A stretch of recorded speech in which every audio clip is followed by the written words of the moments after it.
welcome to Literary Hype. I am Stephanie, your literary hype woman, and my face hurts from smiling about this author interview. I'm so thrilled to get to share this with you and that it got to happen at all, because this is an author off my vision board from the beginning of the year, so if you remember what that is, you might have a clue.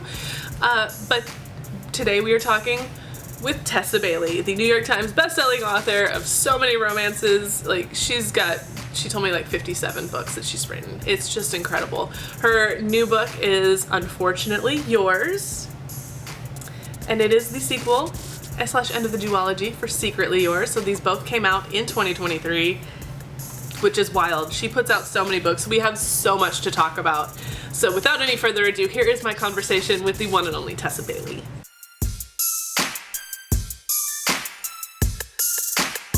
Welcome to Literary Hype. I'm so excited to have you on the show. You are now getting ready to publish Unfortunately Yours. So you want to give us a little intro for those who don't know anything about this book yet?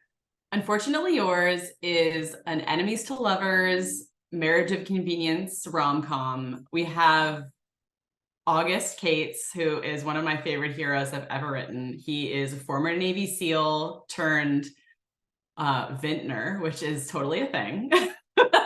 Totally realistic. He is sort of like, he's started a winery, a wine label to like in memory of a friend, essentially. And Natalie is the heiress to like one of the oldest vineyards in Napa.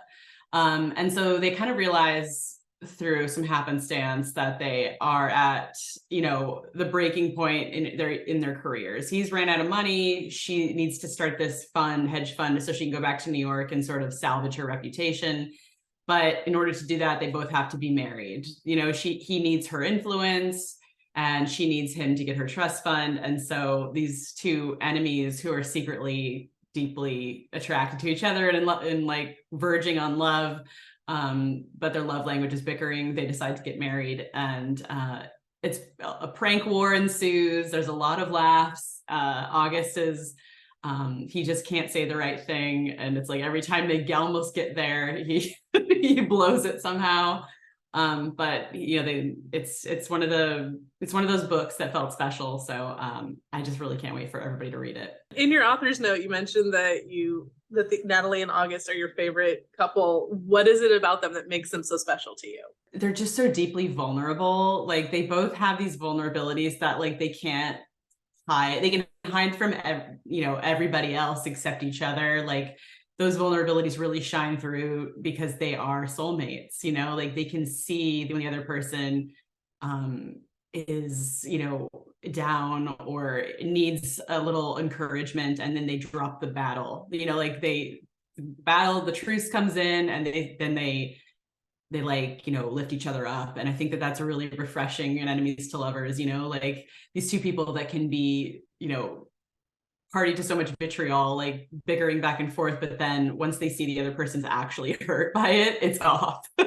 And you know, that's definitely my favorite thing about them. Enemies to lovers is definitely having its moment right now. What is it about that trope that just gets all of us? For me, it has to be so specific. Like, I'm so picky when it comes to tropes, like, and I need, like, so for enemies to lovers, I need it so the hero has been in love with her since the beginning, and I need some sort of like definitive proof of that by the end of the book. Like, I can't really take it if he actually hates her. I don't know, it's just like, it hurts my romance heart. So I can take it if she hates him. I'm like, yeah, that's fine, understandable. But I just there's something about it. I think that they're coming from such opposite ends. And they have to learn to meet in the middle when they've been fighting and they have such different opinions, and yet they find common ground in the end. That's really satisfying. This book starts with one of my all-time favorite first lines. It's hysterical. How do you go about approaching that first line? Because so many authors have, like, that's the hard part, is getting started. How do you go about crafting it and making, like, this one is amazing? Do you want me to tell everybody what it is? Sure. It's for as long as August Cates could remember, his dick had ruined everything.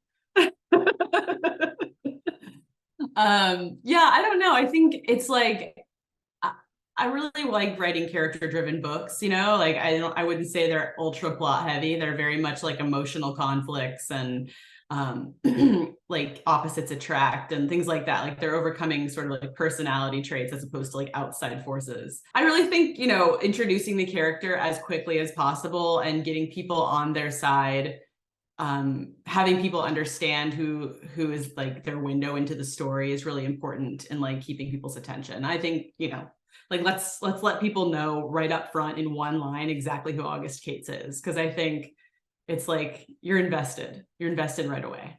Oh, 100%. I read that and was like immediate, where's my first flag? This is going in right now. And another thing I love about this book is the banter is just top notch between Natalie and August, especially when they get like into the marriage part and they're living together. How do you approach crafting banter that is funny, but also still keeping on the enemies to lovers side and like finding that balance? It's hard. It's like it's a different process with each set of characters, because like with Natalie and August, it really came naturally. Like I think that they had this built-in like rich girl versus blue collar guy banter that just worked so easily. And with them, it was like, okay, I'm gonna have them banter and like insult each other until one of them shows a dent in their armor.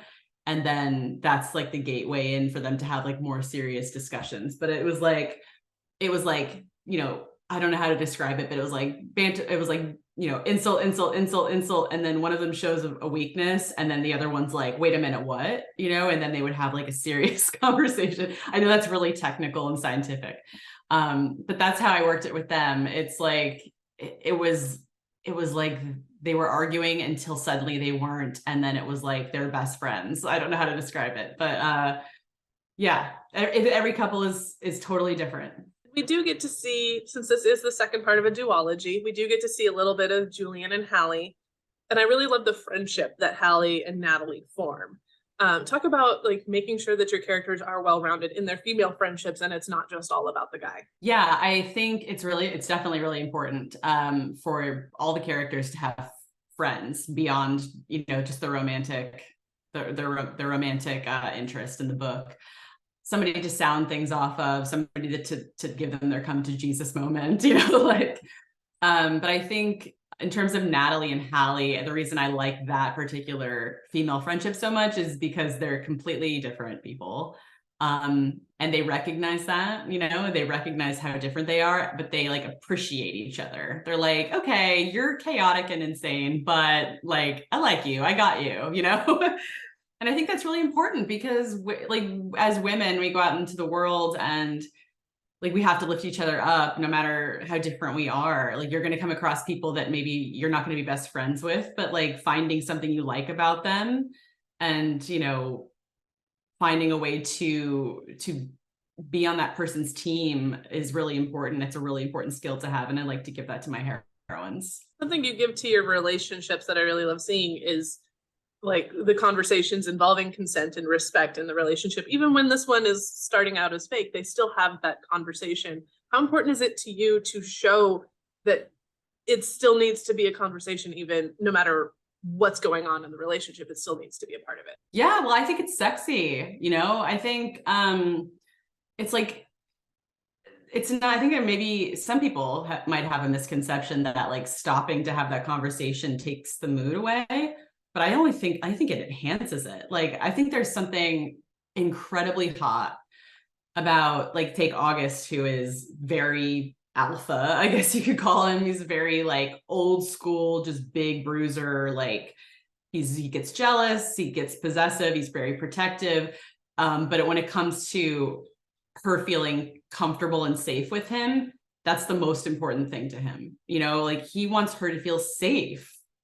And there is nothing, there will never be anything hotter than that. Like wanting the woman that you love to feel safe with you. You worked a wine train reference into this book, and you had been very vocal about wanting to do a book signing on the wine train. Have you made any progress? Have they reached out to you?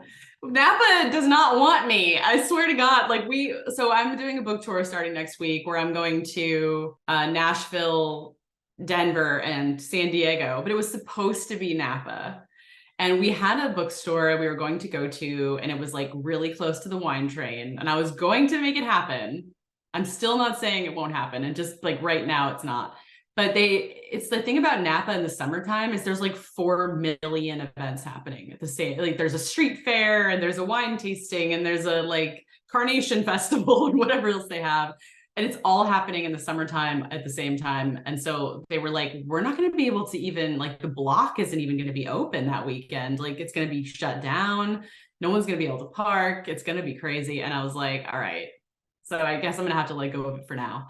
But someday, somehow, I will make it happen. And in this book, I don't know if it'll show up. Maybe a little bit. Cat in a bow tie? Yes, the cat. We have little Menace on the pages. Talk a little bit about crafting this cat, because the cat is a whole character in and of itself. But also the decision to make the cat the line separator art. They surprised me with that. Like, that wasn't even on my radar. And then when they sent me the I forget what they call it, the art samples or something, I was like, oh my God, is that the cat? And I love it how he shows up like randomly throughout the book, because I feel like he's very randomly placed throughout the story as well. You know, like when you least expect him, he streaks across the dining room or he injures Natalie in some way. But like, it's very much modeled after my own cat. My own cat is a complete menace, like wakes me up, you know, temperamental, just a pain in the ass, but like I would die for this cat at the same time. I think that's how most people feel about their cats. Like, they're like, why am I doing this for you? You don't even give anything back to me. And I love you and I will die for you and I will go to the ends of the earth for you.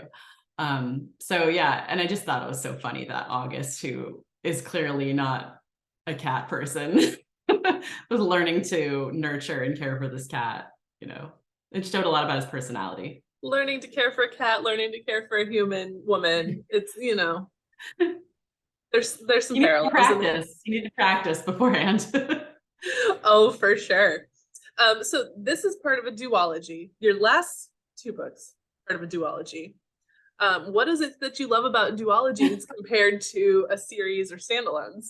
I don't know. I think the last couple of series I did, like the Hot and Hammered series and, you know, a couple of the other series before that, I would get to the 3rd book and I would be itching to start a new world and create a new cast of characters and sort of like, I don't know, I'm very easily distracted. I always want to be starting something new and fresh. And I find that this works just a lot better for me to stay creatively excited, to stop at a duology. But like, that being said, what do I wish I would have added a 3rd book to the Bellinger Sisters series? Absolutely. I didn't foresee it having that kind of, you know, like response from people. I very much wish I had made room for a female fisherman, but regrets, you know, there are plenty. And then I have a sports series coming out early next year that I'm also set to make a duology, but I am going to leave it open for more, just because I have a feeling that I'll want to write more sports. So I guess it really just in terms of like, it's just how I feel at the moment, but I try to like not get myself, you know, into a place where I'm feeling like bored. You know, it's like the best job in the world. I love everything about it. I love this job. I don't want to put myself in a place where I might be like, oh God, I don't feel like writing this 3rd book. I want to start something else that's like really occupying my mind. So I try not to back myself into a corner if I can. I mean, how do you get bored when you have so many books that you are churning out? Like, what does your schedule like that you can churn out so many books a year? It's crazy. I mean, the thing is, I write 3,000 words a day. I get up at 5 a.m. and I write until I hit 3,000. And that's every single day. I take the weekends off, but on the weekdays, I write 3,000 words a day. And I don't take breaks between books, which I think is probably not good. I probably should take breaks between books. And I'm going to try and start. I actually have vowed to take the entire month of June off, and my husband doesn't think I can do it. So we're going to see. But yeah, it really just comes down to demand. I want to make sure I'm constantly have something to talk about to readers and like letting them know something new is coming. And I I feel like when I don't have anything new, I get panicked. So I'm always just like trying to figure out what's next. And coming up with the ideas is the easy part. It's like there are a million ideas of books I want to write. It's just finding the schedule and the time to do it. So the well's never going to run dry. I mean, I feel that on the multiple ideas and the no time. It's when you have a full-time job, it makes it really hard to find time. So hard. Making it your full-time job is how you get these things done. But you also, so you're traditionally published, but you also publish stuff on your own as independent. What made you decide to go down that path and kind of pursue putting out extra books? I think I just at the time when hybrid was even becoming a word that people were using, it was like, it's a smart thing to do. It's a smart thing to have your foot in KU. It's a smart thing to make sure you're staying traditional, because you just never know like when things are going to fall apart in one of these places, like one of these, mediums. It's like the rule in romance, at least since I've been a part of it, is that as soon as you get used to something, it's going to change. Things are constantly changing. So I wanted to make sure I knew the ins and outs of publishing a book on my own. Like I wanted to know what it took and like how to promote it and who to hire. And like, I like the idea of having that control. And at the same time, I really like the idea of being able to send it to somebody else and let them do all of it. So it's like, I just think it's smart to know the ins and outs of the industry you're working in. So that was really it for me. I wanted to be able to do both. Makes sense. Like there's so much on the publishing side of it that you might not think about. And it's like a lot of independent authors talk about that, like that having that control over your schedule is really nice sometimes. It's also sometimes nice. What has been the best advice for writing that you've gotten along this journey? And what would be the best advice that you would give? Because I know they're not the same thing all the time. I think a lot of authors will tell you that the best advice they've ever heard is Nora Roberts, who said, sit down and write. It's your job. Like, stop, don't make excuses, sit down and work. And that's something I've held to. It's like, there's no such thing as writer's block. You got to sit down and work. It's like, if this is what you want to do, it should be something you're compelled to do. And so I'm pretty hard on myself in that way. But I think the best advice I could give, and I have a two-parter. One is that write like your mom isn't going to read it. I always tell people that. Don't write a book worrying about what your mom or your best friend or your husband are going to say. Like, you are your own person. Put your desires on paper. They matter. You don't have to soften the blow to people. Like, do it for yourself. Just write it for yourself. And the other piece of advice I give people is when you ask for feedback on your manuscript, ask the person to tell you what they liked about it, not what they didn't like about it. I think it's so easy to get discouraged when someone comes back to you and they're like, these are the things that weren't working for me. I didn't like this. Instead of somebody coming back to you and being like, here's all the things I thought were great in this book. And you're smart enough to figure out that there needs to be more of that and less of the other, right? You can devise a way forward or way to revise it on your own, just based on that information. But it's like, it's a way of getting feedback without being discouraged. And you touched on It Happened One Summer and the Bellinger sisters kind of blowing up. What has it been like for you to have put out all these books before and then to see this like explosion of interest in your work? I don't know. I think I have a unique perspective on it in that I know that it's not going to be forever. So I should just really enjoy it, while it lasts. And because I mean, in the last 10 years, I've seen people go through peaks and valleys. I've gone through peaks and valleys in my career. And so I'm just trying to really enjoy the moment of people that are being excited for my books, because it's like 10 years ago, if you told me that this many people wanted to read my books, I would have died, So it's just something I try to be just grateful for and not try and panic too much about, like, oh God, well, the next book and just try and enjoy it, enjoy the moment, enjoy the ride.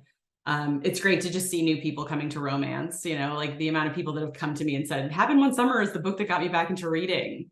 There's nothing else I could ask for. So it's been crazy. I never really expected it to happen. It's supposed to happen to other people. So it kind of feels like it's not really happening. It's like, you know, make believe, but I'm just grateful, and I'm gonna ride the wave as long as I can. I mean, it looks like you're having a whole lot of fun on TikTok, making all these videos. Even like your wallpaper selection when you moved, like opening up your life like that.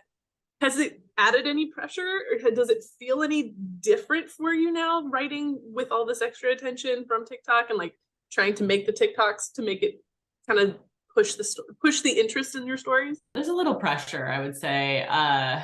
What is it like? I think a couple of weeks ago, and I'm not comparing myself to this author because he's like, to me, the holy grail of authors, but Frederick Bachman, he said, if you want to be a writer, you need to get used to being a disappointment, you know? And it's true. Like you're always worried about the next book disappointing people.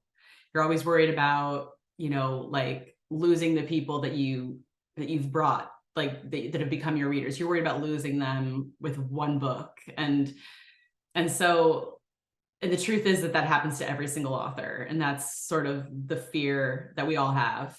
And it's also something that is going to happen, like sort of as a rule. It always happens. And so like, you just need to get used to it, and you need to kind of expect it and understand it's part of the process and it's part of being an author. So as I'm saying this to you, and like I sound like really like I have a really good like healthy outlook on it, you know, I do have really panicked thoughts and a lot of worries, obviously, but that's how I try to keep it, you know, corralled as much as I can. When we met in person at the St. Louis event, we were talking about a previous conversation about Hannah's book, and it was like you're like, I was probably just crapping my pants, be worried about what people were gonna think. And like it's so easy to let that voice of what are others gonna think get in your head. How do you take care of your mental health while you're doing all this writing and promoting all these books? The truth is I don't, you know. It's like I don't know. I should do more to take care of it. It's like I think I'm telling myself, it's like as much as I tell myself like you need to stop and slow down and relax and put things into perspective, there's a voice that's like, you're never going to get this opportunity again. You have to keep pushing, and you have to keep, you know, like you have to stay at a 10 like level of effort at all times. So it's really like, it's almost like I have like a warring angel and devil on my shoulders, you know, kind of like there's like one day where I'm like, okay, I've got this and everything's fine. And then the next day it's like, you know, my mental health just implodes. But like, is that not just being a woman as well? Like, I think we're constantly feeling pressure to be the number one at everything, right? We don't give ourselves any slack. We don't give ourselves any grace. So I think it's like completely natural. It's just, yeah, it's like a daily struggle that like, I don't know that there is a way out of. So valid. If you find a way, let me know. Well, yeah, you vice versa. Yeah, please let me know if you find something. We got this. You mentioned before we started really getting into this conversation that this is like 57 books that you've done, or somewhere around there. What is it about romance that you love that keeps you writing? It's hopeful. It's just the most, it's where I get hope, you know, like I think there's nothing more beautiful and more worthy of my time than love stories. And going back to like, even when I was, you know, 10 years old, if there wasn't a romantic subplot in the movie I was watching, I was like, what is the point? The world's ending, and like who's begging in this movie? You know, like I just like really, it's what makes my chest hurt. It's what makes my heart speed up.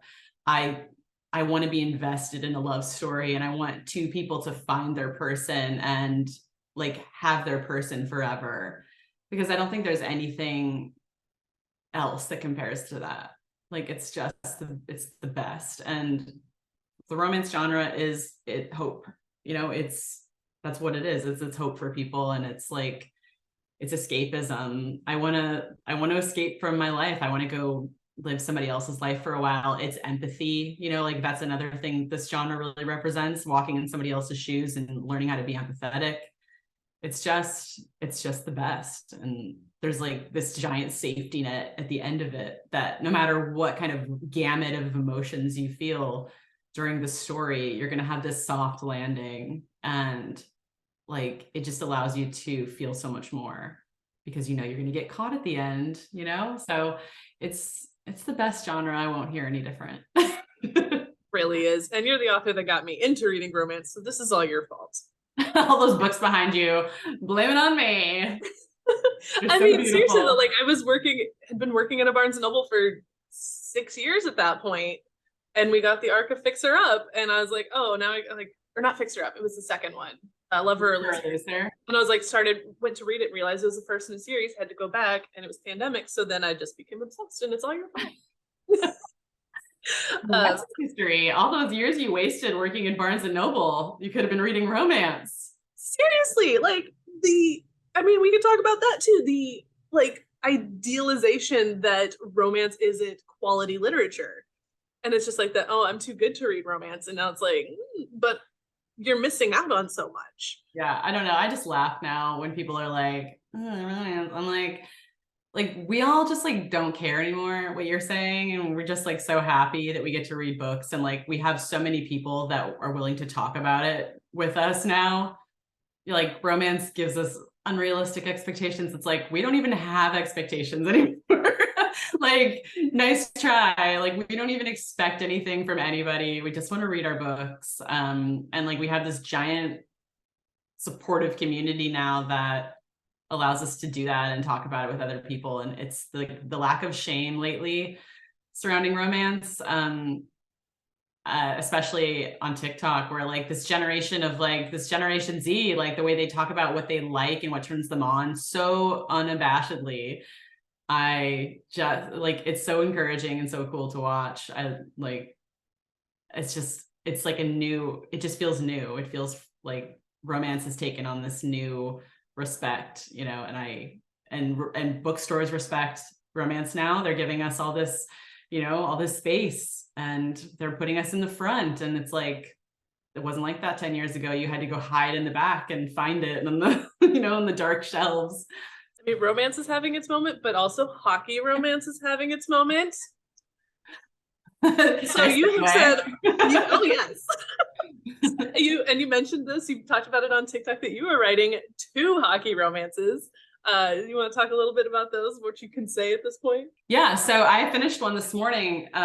It's actually, I don't know if I'm like supposed to even be talking about it, but the contract is signed. I don't know. But so like I have the Christmas way. So I have Unfortunately Yours coming out, and then I have a Christmas book coming out. But after that, I think in November, there is an exclusive novella that's going to be coming out for, I believe, Prime readers. And that's a hockey novella. And it's a green card situation between a Canadian and an American bartender. And it's like, I don't know what I was doing before I started writing hockey romance, because the guys are so blunt, and I was like, it works so well for hockey players. Like, it's like, my guys usually talk like this, but it works especially well for hockey players because it's like expected. And it's just like a freedom I didn't know I needed.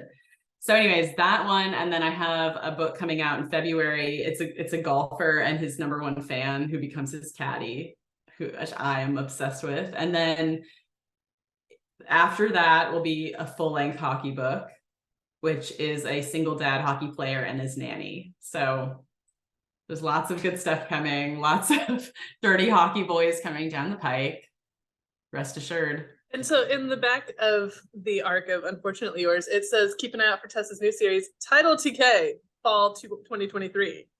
Which of those is that? I don't know what they're talking about. I think they're talking about Wreck the Halls.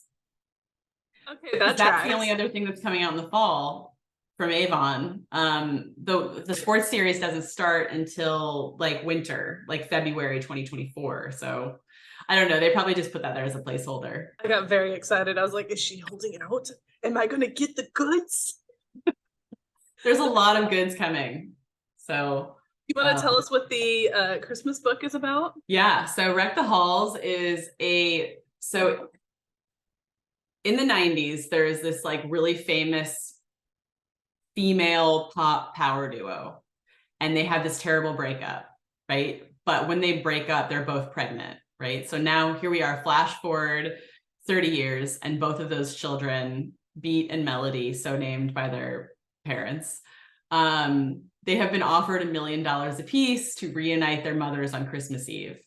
And all of it is going to be done on a live stream. So basically, this live stream is following them around while they attempt to reunite these two women who absolutely hate each other and bring them to Rockefeller Center on Christmas Eve. And there's edging, and there's a lot of sexiness, and it's like, there's so much yearning, and there's adventure, there's snowball fights, there's like a hippie commune, like it's a lot of fun. This sounds absolutely amazing. Cannot wait. Because this is Literary Hype, what books are you hyped about?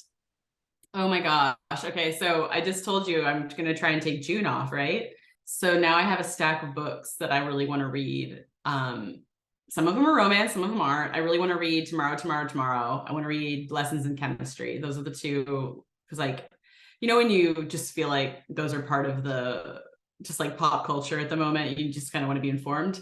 But I also really want to read Sarah Adams. I want to read Love Light Farms as well. I just read The True Love Experiment by Christina Lauren. I absolutely adored it. It's my favorite, one of my favorite books of the year. It's so good. It's such a love letter to romance. Like it is, like if you're a romance reader, you feel like it's so just written for you. So written for you. So yeah, I'm really excited to start reading some books. I haven't even read the new Emily Henry yet, Happy Place. I have like a ton of books I have to read. So I'm so ready. I'm just going to go through them. Like I'm going to bang out a book a day for the next 30 days. I mean, that sounds like the dream life. I'm going to try and not work though. That is the key, is forcing myself not to start a new book before July. How many notepads are you going to fill with ideas just on the sly? 6. Yeah, 10. Awesome. Well, thank you so much for taking the time. I know you're super busy with all these books, so it means a lot to me that you take the time to talk about these books, because we all love them so much. Thank you. You've been a game changer for the romance genre, and we appreciate you.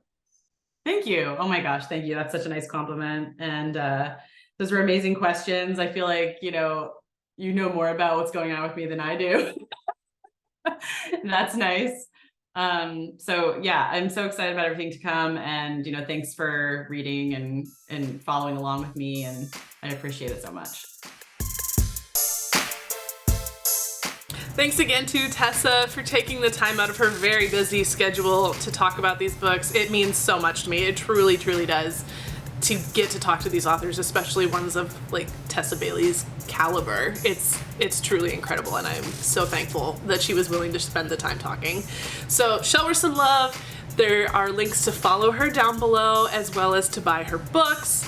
Definitely pick those up. Like, Unfortunately Yours is fantastic. I cannot wait for Wreck the Halls. Like, and this hockey romance, like, just give it to me now. I need it now. So definitely check out those links below. And while you're down that side of the video, don't forget to hit the like button, subscribe, share this with your friends, all the things that help YouTube algorithm pick up on what you guys like to see. And I really hope that it is literary hype that you like to see. So thank you for spending some time with me. I'll see you next time.